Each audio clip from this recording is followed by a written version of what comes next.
नमस्कार दोस्तों, मैं हूं डॉक्टर अमरीश खारी और आप देख रहे हैं डॉक्टर खारी। आज की इस वीडियो में हम पेट्रोलियम दवाई के बारे में बात करेंगे। इस वीडियो में हम जानेंगे कि इस होम्योपैथी दवा को किन बीमारियों और किन लक्षणों में दिया जाता है, इसके क्या सिम्टम्स होते हैं, किन डिजीज में इफेक्टिव रहती है, कैसे इसको लिया जाता है। जानने के लिए वीडियो पूरा देखिए। अगर आप हमारे चैनल पर नए हैं तो चैनल को सब्सक्राइब कर लें ताकि आने वाली हेल्थ रिलेटेड वीडियो से आप अपडेटेड रहे। दोस्तों, पेट्रोलियम दवाई को कई सारी बीमारियों में दिया जाता है। ये एनीमिया में भी इफेक्टिव रहती है, यानी खून की कमी में भी दी जाती है। ये पेट से संबंधित रोगों में भी दी जाती है। ये दवाई पेशेंट को चर्म रोगों में भी दी जाती है। ये दवाई पेशेंट को रियोमेटिज्म में भी दी जाती है। चलिए अब जानते हैं कि इन बीमारियों में क्या लक्षण पेशेंट को होंगे। ये दवाई ऐसे पेशेंट में दी जाती है जो दुबले पतले हैं, जिनमें ये बीमारियां होंगी, यानी पेशेंट का जो कॉन्स्टिट्यूशन होगा वो थिन होगा, दुबला पतला और इरिटेट पेशेंट होता है नेचर से। अगर हम बीमारियों की बात करें तो चर्म रोगों में दवाई बहुत इफेक्टिव रहेगी, एक्जिमा में, सोराइसिस में, एथलीट फुट में। अगर सिम्टम्स जाने तो पेशेंट को खास तौर पर विंटर्स में इसके सिम्टम्स आते हैं। स्किन डिजीज जो आएगी वो विंटर्स में आएगी, सर्दियों के मौसम में आएगी।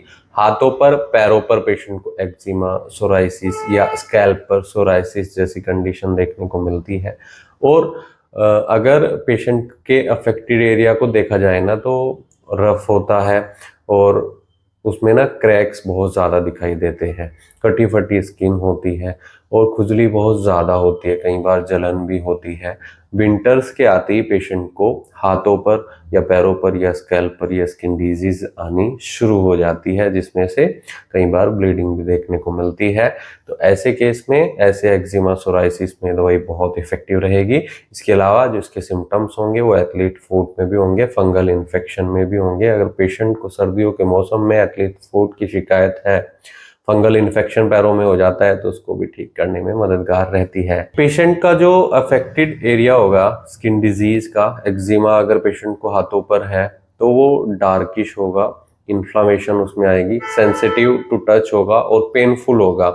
उसमें कई बार हवा लगने से पेशेंट को दर्द बढ़ता है, आमतौर पर ये ठंडी हवा लगने के बाद ही होता है। और पेशेंट के फिंगर्स पर भी ये अफेक्ट करता है, फिंगर्स तक ये कई बार फैल जाता है और हाथों की हथेलियों में भी कई बार हो जाता है।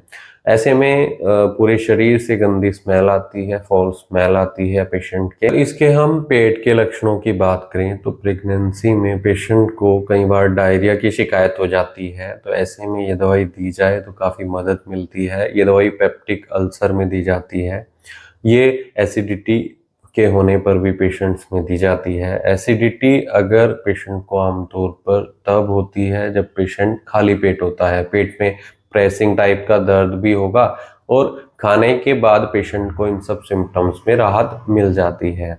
आमतौर पर देखा जाता है कि जब पेशेंट खाली पेट होगा तो उसको गैस बनेगी, पेट में दर्द होगा। ऐसे पेशेंट में खाना खाने के बाद तुरंत राहत मिल जाती है, पेट दर्द में भी, एसिडिटी में भी।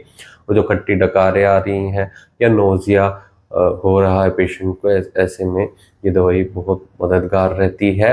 ऐसे सिम्टम्स में इस दवाई को दिया जाता है। डायरिया पेशेंट को अगर लगता है तो डे टाइम में लगेगा और डायरिया तब लगेगा जब स्किन इरप्शंस भी साथ में हों, यानी पहले स्किन इरप्शंस रहे हों, वो सप्रेस हो गए हैं, उसके बाद पेशेंट को अगर डायरिया लगे तो ऐसे केस में दवाई मददगार रहती है। पेट में होने वाले अल्सर्स को ठीक करती है, पेट में होने वाले इन्फेक्शन को, सूजन को और दर्द में भी राहत देती है। कान से संबंधित परेशानियों की हम बात करें तो कान के पीछे पेशेंट को एक्जिमा हो जाता है, उसमें ये दवाई बहुत राहत देती है।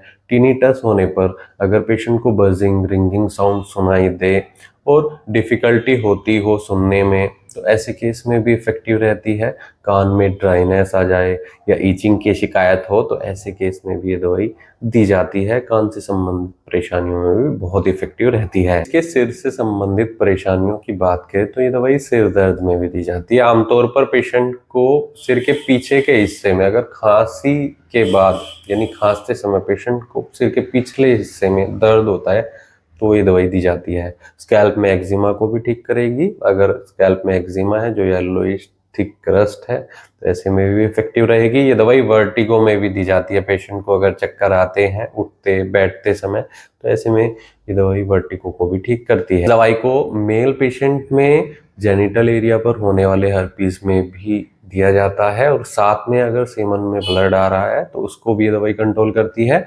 फीमेल पेशेंट में अगर जेनिटल एरिया में हर्पीज है, साथ में एबनॉर्मल डिस्चार्ज है, वेजिनल बर्निंग है, ईचिंग है, तो ये दवाई दी जाती है और काफी अच्छे रिजल्ट इसके ऐसे केस में मिलते हैं। तो अगर आपको ऐसी कोई शिकायत है, रियोमेटिज्म का केस है जिसमें स्किन अफेक्शन भी साथ में है, कॉन्स्टिपेशन की शिकायत है, डायरिया की शिकायत है, छाती में दर्द होता है और पेशेंट एनीमिया का शिकार है, खून की कमी है, साथ में ये लक्षण है, तो ऐसे केस में आप इस दवाई का सहारा ले सकते हैं। ये दवाई वोमिटिंग को भी कंट्रोल करती है, मोशन सिकनेस जैसी शिकायत को भी ठीक करती है। जब पेशेंट ट्रैवलिंग करता है ट्रेन से, बस से या कार से, उसको नोसिया हो, वोमिटिंग हो, तो ऐसे केस में भी इफेक्टिव ये मेडिसिन रहती है।